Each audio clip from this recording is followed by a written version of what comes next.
Parlons justice. Le Parti conservateur du Canada a évoqué plus tôt cette semaine vouloir utiliser la clause dérogatoire pour imposer des peines consécutives s'il est élu.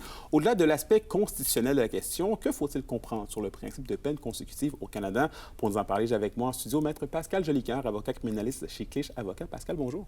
Bonjour. Donc, Pascal, les peines consécutives ont été mises en place en 2011 par le Parti conservateur de Stephen Harper, les peines consécutives pour les crimes graves, mais ça a été invalidé en 2022 par la Cour suprême. Concrètement, c'est quoi les impacts de l'invalidation des peines consécutives pour les crimes graves au Canada? Bien, pour les crimes graves au Canada, depuis 2022, maintenant, les tribunaux n'ont plus le pouvoir d'imposer des peines consécutives. Donc, une personne qui va commettre un meurtre, 2 meurtres ou 3 meurtres va se voir imposer une peine où il va avoir une sentence à vie, là, évidemment, mais va pouvoir être éligible aux libérations conditionnelles après une période de 25 ans. C'est ça, parce qu'il ne faut pas l'oublier, mais que si on est condamné à vie ici au Canada, on a une peine de 25 ans et après 25 ans, on peut faire une demande pour une libération conditionnelle, c'est ça? C'est exact. Bien, on a une peine à vie, une sentence à vie, mais on peut, après 25 ans, c'est ça, faire une demande pour obtenir une libération conditionnelle. Donc, c'est pas automatique qu'on a notre libération conditionnelle après une période de 25 ans. Et il y a des peines consécutives pour les crimes graves, comme je viens de le dire, mais il y a aussi des peines consécutives pour d'autres types de crimes. Il faut que je comprenne aussi. Oui, parce que le principe de peine consécutive, il y a deux principes. Il y a la peine concurrente, les peines concurrentes qui sont purgées ensemble entre elles, et il y a les peines consécutives. Donc, le Code criminel prévoit, dans certains cas, que certaines infractions, entre autres en matière sexuelle sur les enfants, que le tribunal doit imposer, dans certains cas, des peines consécutives, même si c'est dans la même trame d'événements.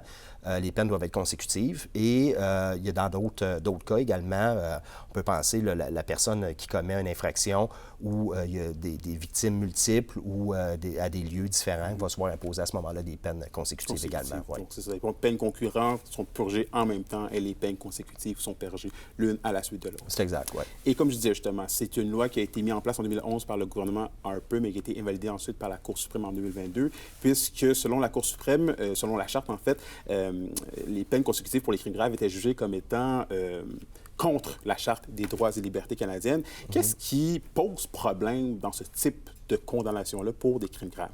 Bien, c'est que la Cour suprême est venue à la conclusion que d'imposer des peines consécutives, donc on peut penser aux États-Unis, là, des peines de 140, 200 ans qui sont imposées, c'est contraire à l'intérêt de la Charte parce que ça ne va pas permettre à l'accusé, ou ça donne aucune chance à l'accusé de pouvoir de bénéficier d'une réinsertion sociale éventuellement. Donc, la personne va toujours rester détenue, va jamais être capable de se réhabiliter et va jamais être capable de se réinsérer au niveau de la société. Ça, parce que notre système de justice, puis ça, il faut le comprendre, j'imagine, mais qu'il est fait en sorte pour que les gens puissent retourner un jour dans la société. C'est exact, oui. Et par contre, je vais me jouer un peu peut-être l'avocat du diable sur cette question-là, mais est-ce que le système actuellement, de la façon qu'il est fait, justement, il ne favorise pas le condamné au détriment de la victime, en fait, là? Bien, écoutez, c'est sûr que des fois, objectivement, de regarder un tueur en série qui va se voir seulement imposer une sentence à vie avec une libération conditionnelle possible après 25 ans, ça peut sembler pas beaucoup pour tout le tort qu'il a causé. Mais il faut comprendre que lorsque la personne est éligible à ces libérations conditionnelles, c'est les commissaires aux libérations conditionnelles qui vont déterminer si la personne peut être libérée. Puis la libération, c'est pas... Tu n'as pas de conditions, tu t'en vas, puis c'est fini. Tu es libéré conditionnellement. Donc, il y a différentes conditions qui peuvent être imposées à différents individus. Puis, les commissaires vont prendre de toutes sortes d'informations.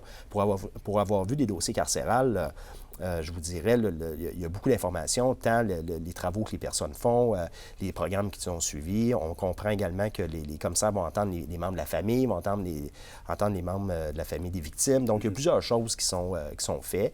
Et donc, le jour où une personne va bénéficier de libération conditionnelle, c'est qu'il y a un travail important, puis que le commissaire qui va venir à la conclusion que cette personne-là peut bénéficier des libérations conditionnelles, c'est qu'il y a un travail satisfaisant qui a été fait. Là. Puis, ouais. Autrement dit, il faut faire confiance à la justice dans ce type de cas-là. C'est exact, oui. Pascal Jolicoeur, je rappelle que tu es avocat criminaliste chez Clich Avocat. Merci beaucoup de ton passage. Merci.